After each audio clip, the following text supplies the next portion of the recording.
Bwana Yesu asifiwe. Naomba mje mrekebishe monitor. Sasa leo hapa basi tutajua tufanye nini. Napenda kumshukuru Mwenyezi Mungu kwa jioni hii aliyotusaidia. Tumekutana kwa ajili ya neno la uzima. Nimshukuru mchungaji wetu wa mtaa na mchungaji wetu wa jogoo kwa namna tunavyofanya kazi kama timu. Nishukuru wachungaji wengine kwa namna tunavyoshirikiana. Nishukuru mafundi mitambo wa Vuna TV. Nishukuru mafundi mitambo wa kanisa. Nishukuru ile nyumba ya Mr. and Mrs. Fred tunapolala na kula. Nishukuru wapishi.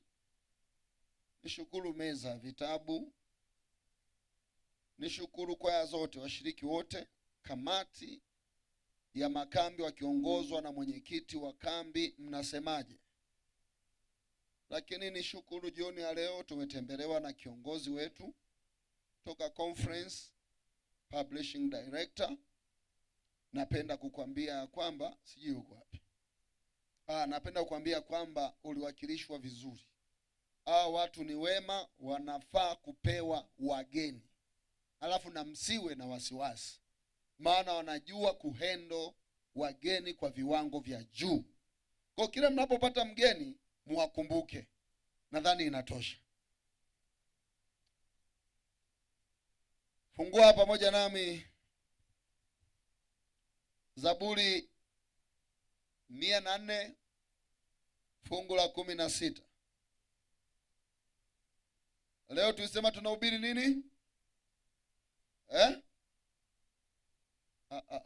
Hatuko sawa Sehemu ya pili. Sasa tutaihubiri kwa kutumia fungu hili. Zaburi 104 fungu la 16. Zaburi 104 fungu la 16. Zaburi 104 fungu la 16. Biblia inasema, miti ya Bwana nayo imeshiba, mierezi ya Lebanoni aliyoipanda. Naanza tena. Miti ya Bwana nayo imeshiba, mierezi ya Lebanoni aliyoipanda. 1, 2, 3 sote tusome. Miti ya Bwana nayo imeshiba, mierezi ya Lebanon aliyoipanda. Sasa tusome kwa sauti. 1, 2, 3 twende.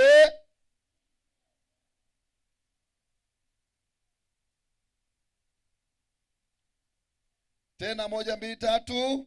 Miti ya Bwana nayo imeshiba, mierezi ya Lebanon aliyoipanda. Tusimame.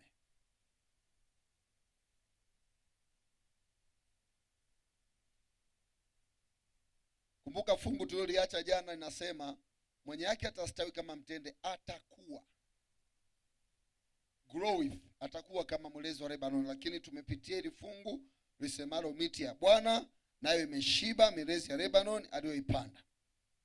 Nena roho niye, nena kwa upole, sema kwangu kwape, uache fungua moyo wangu, nisikie mara.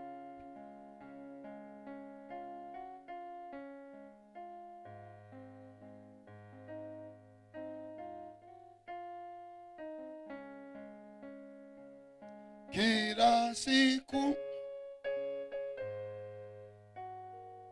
vile kwa upole, nong'oneza kwa upole wape,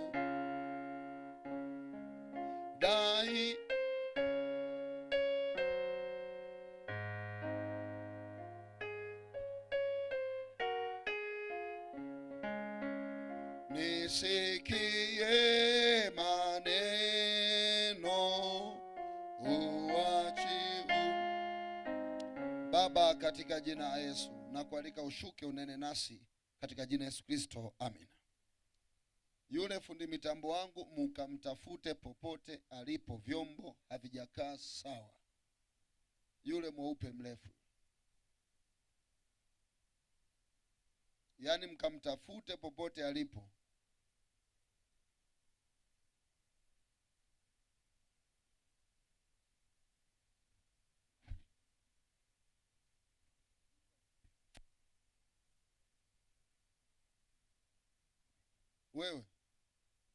Wewe mrefu mweupe wewe. Oh. Mweusi yupo hapa? Ije huko. Yeah. Mungu awabariki.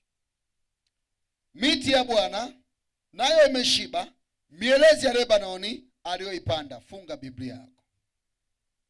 Hatutasoma fungu lingine. Ukisoma katika kitabu, kama umekuwa ukinifuatilia, utagundua kwamba aina ya mahubiri yangu yanaitwa expository sermon ama historical background sermon. Kwa ukinipoteza hizi dakika za mwanzo ninapokupa historia, kule mbele hautanielewa. Wangapi wameshanifahamu? Ukinipoteza hapa mwanzo hapa, hautanielewa kule mbele. Kwa hiyo tufuatiliane.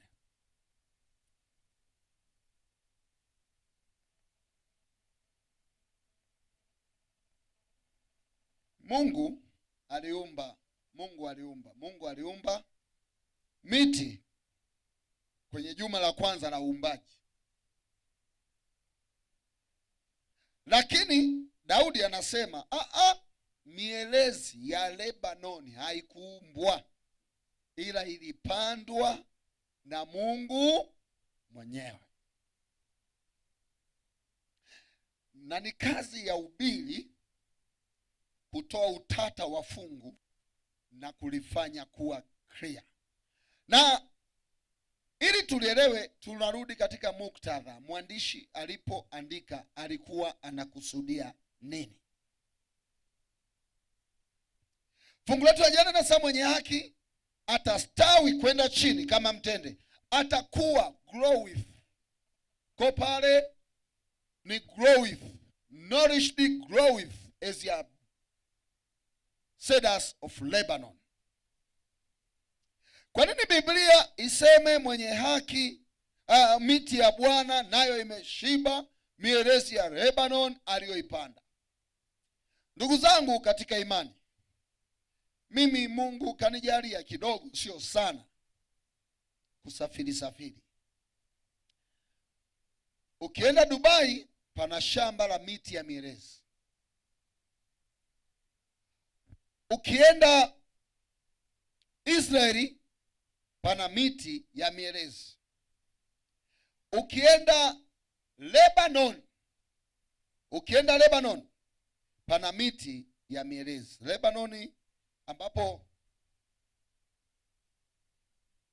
Lebanon pana miti ya mielezi. Ukienda Palestina pana miti ya mielezi. Ukienda Jordan pana miti ya mielezi. Walau wakati Biblia inaandikwa kulikuwa na mataifa zaidi ya 10 ambayo yamepanda miti ya mielezi. Lakini ndani ya Biblia kuna mafungu 73 yanayoelezea mielezi ya Lebanon. Haielezi mielezi ya Israeli. Si kama mnanifuatilia vizuri, utagundua mtende unapatikana Palestina, kondoo Palestina, mwelezi pale Israeli pana mwelezi, Jordan pana mwelezi, Palestina kuna mwelezi tena umeota jangwani. Lakini anatuambia mimi nahubiri mielezi ya Lebanon. Sasa lazima uelewe context.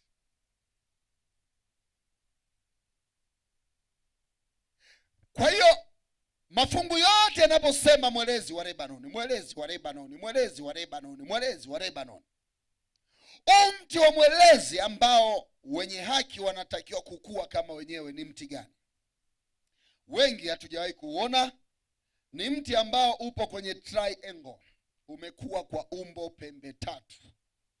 Mti mmoja wa mwelezi una uwezo wa kutoa kivuli kwa watu 300. Nilikuwa napewa takwimu hapa jana, si tulikuwa 1100, si 11 hivi. Kwa hapo tutahitaji mielezi 3, wote tutakuwa ndani yake. Kwa kama huu mti ukijificha hapo ni watu 10 na mnanyeshewa na mvua, mti wa mwelezi mmoja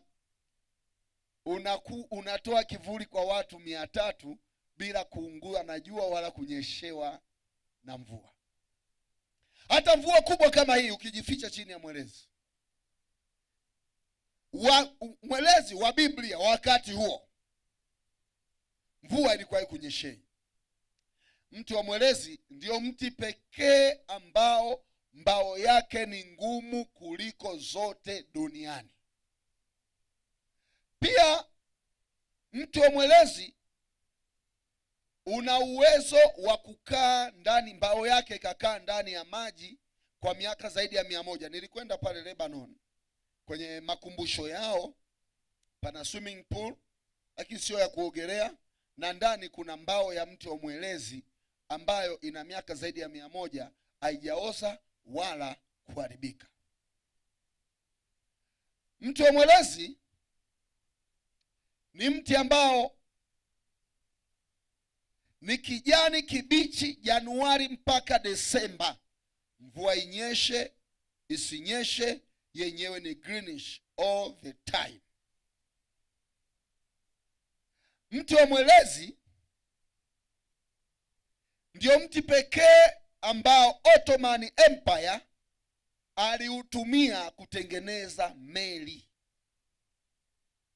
Lakini Ottoman Empire huyo alitumia mbao za miti ya mielezi kutengeneza treni. Sasa kama treni ina uwezo wa kupita juu ya hizi mbao, ndio utakaponielewa namna ambavyo zina durability. Mti wa mwelezi kwenye First World War Hitler alitumia kutengeneza, Second World War Hitler na Benito Mussolini walitumia kutengeneza meli, bunduki na vifaa vingi vya kivita. Mti wa mwelezi hauna matunda, lakini ni mti ambao una urefu wa mita 120 kwenda juu. Unene wa mti wa mwelezi ni watu 20 kuzunguka wakiwa wameshikana mikono, ndio unapata mzunguko. Kwa huu mti mnaoona hapa kwa mwelezi unaingia karibia mara 20. Mti wa mwelezi ndio mti pekee ambao hauliwi wala kuvamiwa na wadudu wa namna yoyote.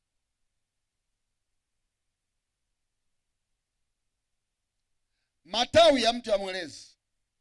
Matawi ya mti wa mwelezi ukiyakata hauhitaji kamba kuyafunga, yenyewe ukiyaweka tu yananatana automatic, na unaweza ukatembea na huo mzigo kilomita hata 10 bila jani hata moja kudondoka. Mti wa mwelezi uliitwa mti mtakatifu. Kwa sababu gani?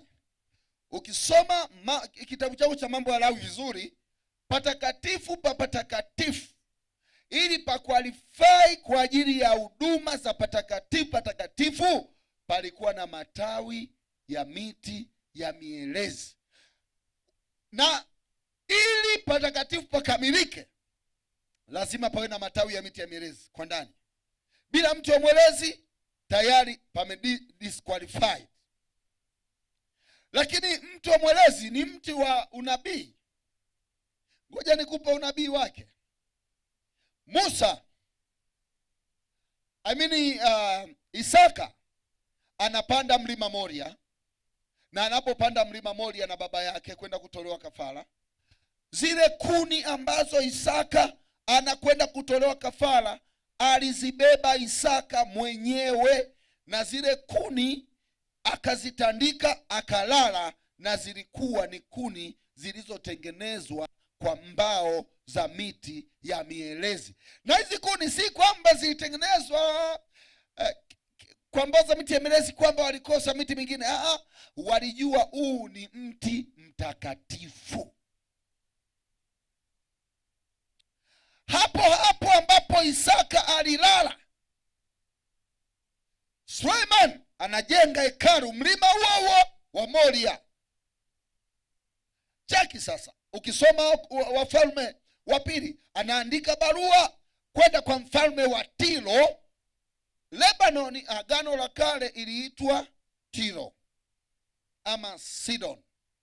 Anaandika barua Sulemani, otherwise hausomi Biblia yako. Ukisoma Biblia, aliandika barua kwa mfalme wa Tiro akimwambia, ninaomba miti ya mielezi nimjengee Bwana hekalu, uiweke kwenye Mediterranean Sea, alafu maji ataileta ile miti mpaka hapa Yerusalemu, kisha nitamjengea Bwana hekalu. Kwa hekalu la Sulemani lilijengwa 70% na mbao za miti ya mielezi. Kwa nini aende akanunue mielezi Lebanon? Kwa nini pale Yerusalemu Israeli pana mielezi? Palestina jirani yake pana mielezi. Lakini kwa nini Sulemani anaandika barua kwenda Lebanoni, nataka kumjengea Bwana hekalu, ninaomba miti ya mielezi kilomita zaidi ya 800, lakini anaacha mielezi hapo hapo mingine? Angalia sasa, gongo na fimbo. Nijapopita katika bonde la uvuli wa mauti, sitaogopa mabaya, gongo lako na fimbo yako vyanifariji. Gongo na fimbo walivyoshika wachungaji wa kondoo vilitengenezwa kwa mbao za miti ya mielezi. Fimbo ambayo Musa alishika akapiga maji yakagawanyika ilitengenezwa kwa mti wa mwelezi wa Lebanon. Fimbo ambazo walishika wote viongozi wa zamani, ikiashiria uongozi, zilitengenezwa kwa mbao za miti za mielezi ya Lebanon. Hekalu la Daudi, nyumba ya Daudi, ilitengenezwa kwa mbao za miti ya mielezi ya Lebanon.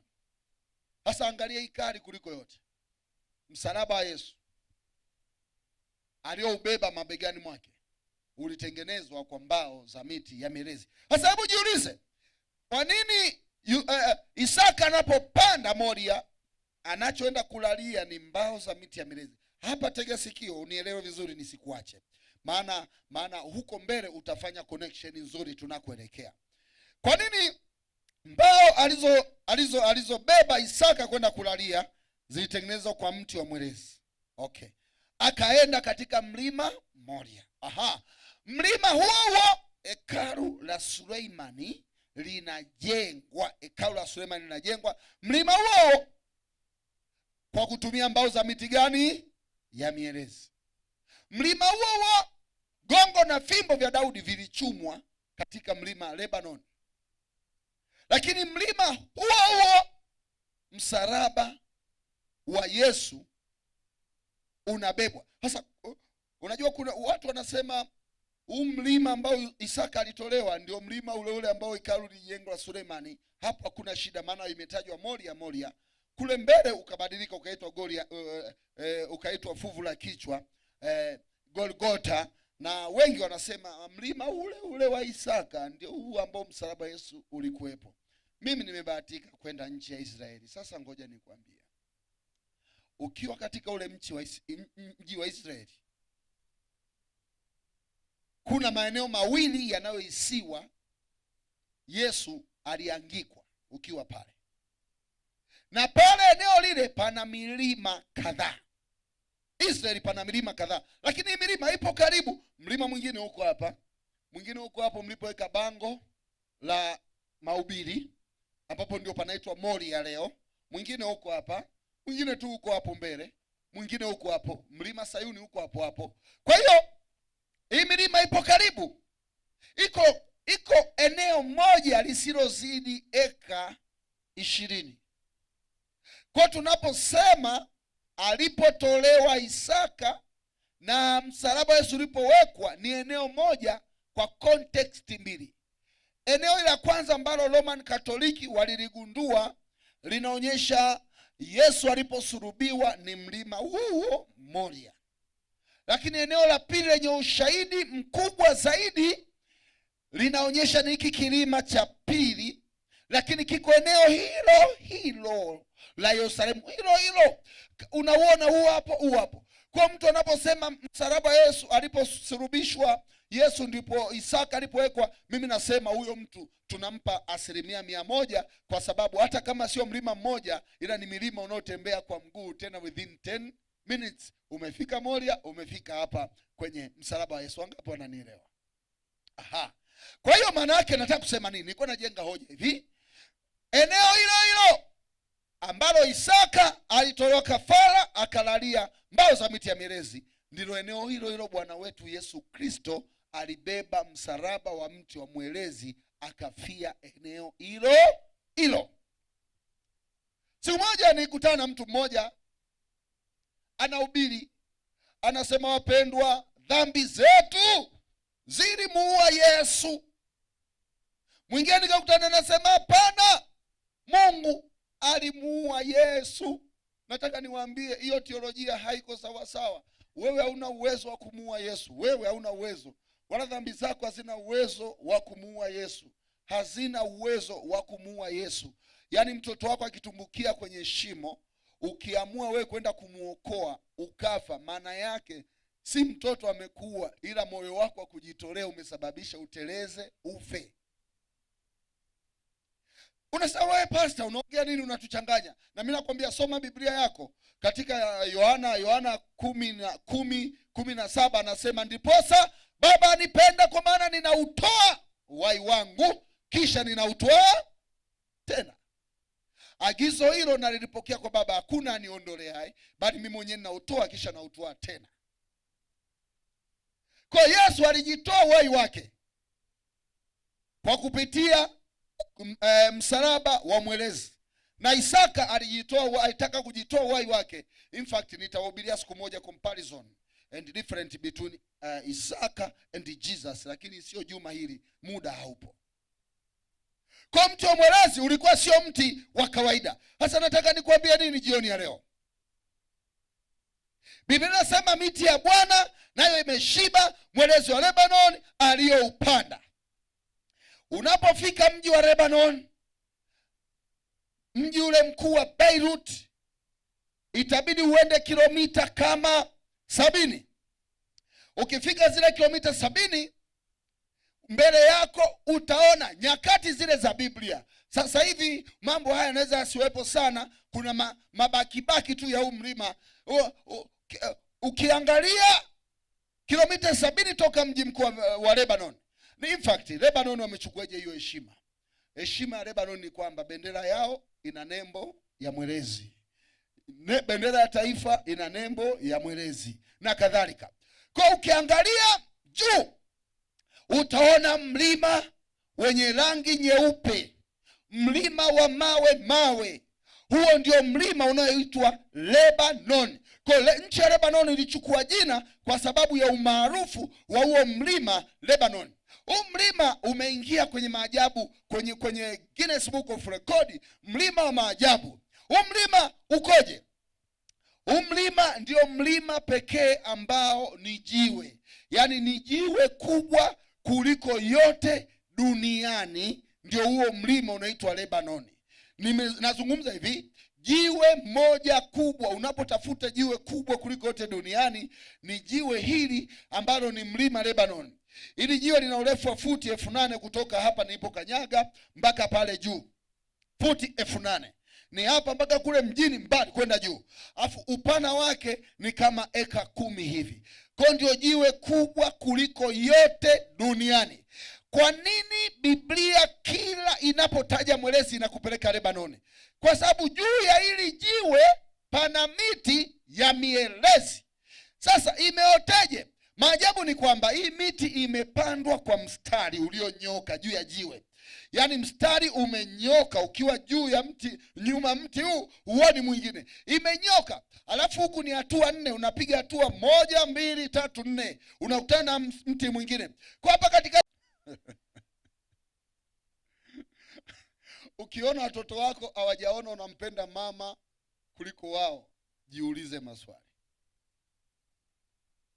Mierezi ya Lebanon ni mfano wa kuigwa kwa wake wazao na watoto wao. Yaani wewe baba hujawahi mchukua mtoto wako hata kwenda naye town pale kumnunulia pipi na kurudi naye nyumbani. Mtoto anakuona simba, lazima mtoto akupende. Si kila wakati unanuna tu unakuwa mkali, hapana.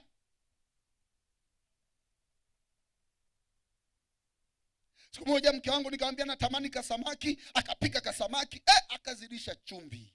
Alipozidisha chumvi, mimi nikawa nakula, mke wangu anasema ikoje? Nasema tamu, lakini ndani chumvi tamu.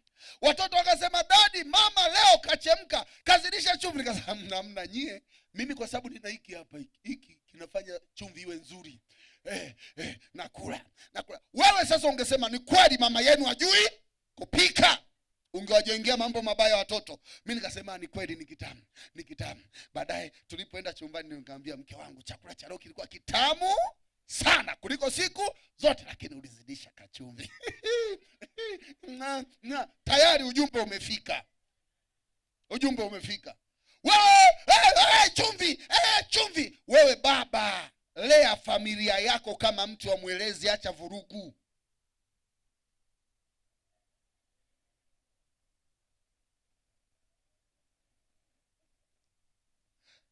Sikiliza niwaambie, wazazi watarajiwa, malezi ya mtoto ni miezi 9 akiwa tumboni. Ukishachelewa hapo, imekula kwako. Hapa tumboni unamfundisha mtoto kuwa mchungaji, kuwa mwimbaji, kuwa mtu wa maombi. Unajua mke wangu alipokuwa mjamzito, nilikuwa naenda kwenye ile tumbo, naanza kuimba angalia vifaranga chini ya mabawa ya mama. Katoto kanaanza kuruka tumboni, kanajua huu ni muda wa ibada. Kisha namwambia tulia tuombe, kanatulia, nakaombea.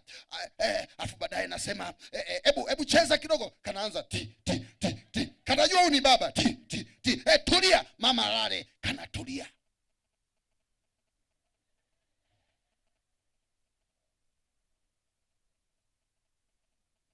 Wewe mke wako akiwa mjamzito ni toka hapa, mjinga. Katoto kakizaliwa na kenyewe toka hapa, kamechukua yote. Wewe mtoto akiwa tumboni unasikiza tu zile nyimbo za inde moni ukishakula kumba chukua kumba. Katoto kakizaliwa na kenyewe kanakuwa kanaruka kanisani, akakai kanaruka tu. Barabarani wewe utagongwa, kanaruka. Maana ulianza kukarusha toka wapi? Tumboni. Mara kamepanda juu ya kamera, kameangusha, mara akaeleweki, kameenda huku, akatulia. Maana ulianza kukarusha kakiwa wapi? Ukiwa mjamzito, nyimbo za kusikiliza ni taka zile nyimbo uniongoze. Nyimbo zote. Katoto kakizaliwa kanakuwa katulivu. Hata kakikaa hapa bila mama, kametulia, kanasikiliza, maana kaliandaliwa toka wapi? Tumboni.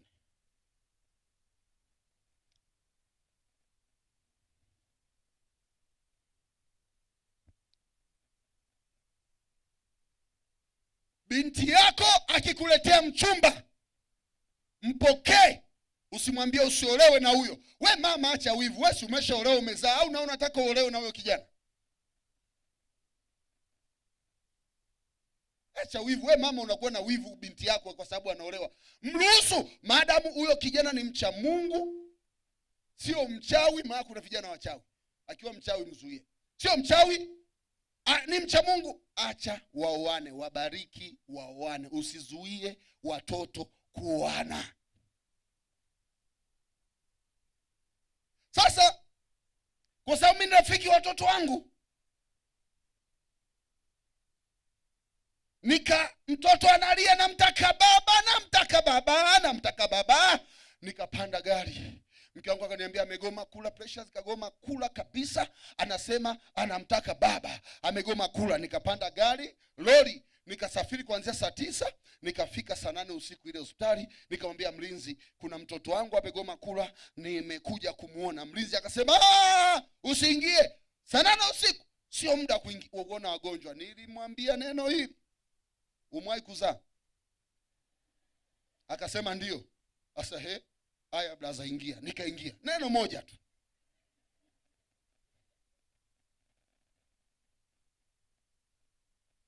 Sasa maajabu ni kwamba nilipokuwa kwenye korido, ninapita kwenye korido, Precious akaanza kumwambia mke wangu, sikia vishindo vya baba. Mke wangu akamwambia acha. Maana sikumwambia kama naenda. Mke wangu akamwambia acha mambo hayo bwana. Baba yuko Arusha. Akasema mama, baba anakuja. Ndipo nilipogundua kumbe wake zetu hamna kitu. Hawajui vishindo vyetu. Watoto wanajua vishindo vyetu. Nilifanya kikao kigumu na mke wangu, tukamalizana. Kigumu mno. Akasema kishindo cha baba hicho. Akasema hapana, sio. Baadaye nikagonga gi. Akasema baba huwa anagonga hivyo, huyo ni baba. Nilipofungua mlango, Precious akanyofoa ile ya kuingiza maji hapa, pap, akaluka toka kwenye kitanda. Ikabidi niwe kama yule kipa wa Kenya Onyango, nikamdaka, maana la sivyo angeanguka.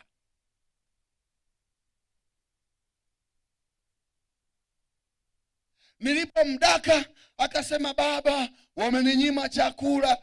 Mama, mke wangu na nesi wakasema maskini watoto watatugombanisha. Leta. Akala wali, akala chipsi, akanywa juice. Alikataa kula siku ngapi? 3.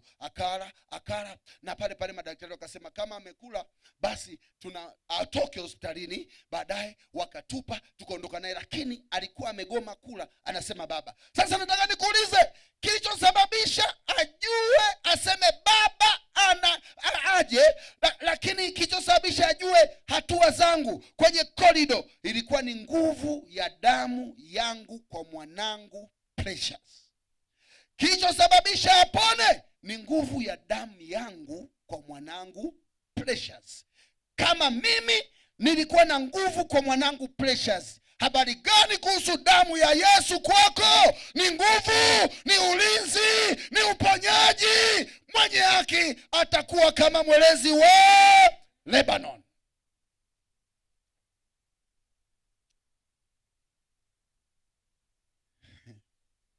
Miti ya mierezi, ukikaa chini ya miti ya mierezi, miti inapovuma, upepo unapovuma kulia kushoto, kuna ala za sauti zinazotokea. Kuna ala za sauti. Wale wahubiri na waimbaji watagundua wanapotaka kutunga nyimbo, wanakwenda pembezoni ya mto, wanakwenda sehemu yenye utulivu. Sasa hapa miti ile ikivuma inatoa ala mbalimbali za sauti. Ndipo mwandishi aliyetunga wimbo namba 108 alikwenda chini ya miti ya mierezi. Alipoona upepo unavuma, ikawa inakuja na ala.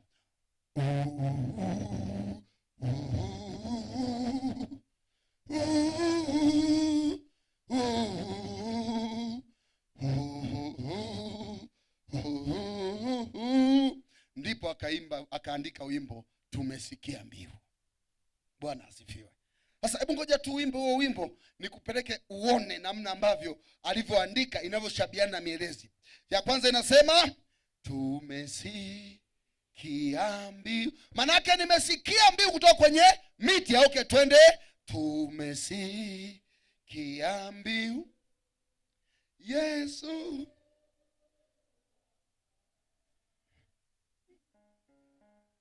zeni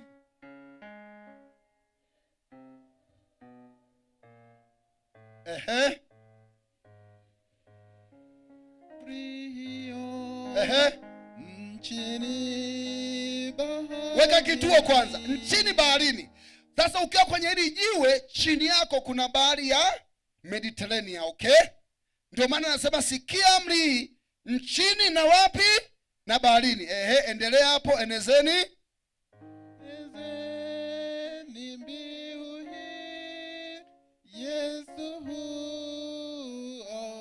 Beti la pili, twende. Imba nawe askari. Yesu huokoa. Kwa nguvu ya kombozi. Yesu huokoa. Imbeni wenye shida unapoumwa moyo. Na kaburini imba Yesu huokoa. Beti la tatu. Mawimbini uene. Yesu huokoa. Wenye dhambi jueni. Yesu huokoa. Visiwa na viimbe, vilindi itikeni. Na nchi shangilie. Yesu huokoa. Twende beti inayofuata. Upepo. Umeelewa hapo Hebu twende taratibu kwanza. Acha kwanza. Upepo. Alikuwa chini ya mielezi, upepo ukivuma. Na angalia wimbo wake wote ni uokoa. Maana yake msalaba wa Yesu ulitengenezwa kwa miti ya mielezi. Kwa hiyo kupitia hii miti Yesu okoa. Wenye dhambi jueni Yesu uokoe. Sasa twende hilo beti la mwisho. Upepo. Upepo utangaze. Yesu huokoa. Mataifa yashangaa. Yesu huokoa. Milimani, bondeni, sauti isikike ya wimbo wa washindi. Yesu huokoa. Kupitia miti ya mielezi Yesu alituokoa. Wenye dhambi walisamehewa, wenye shida zilitatuliwa. Bwana asifiwe jioni ya leo, kwa sababu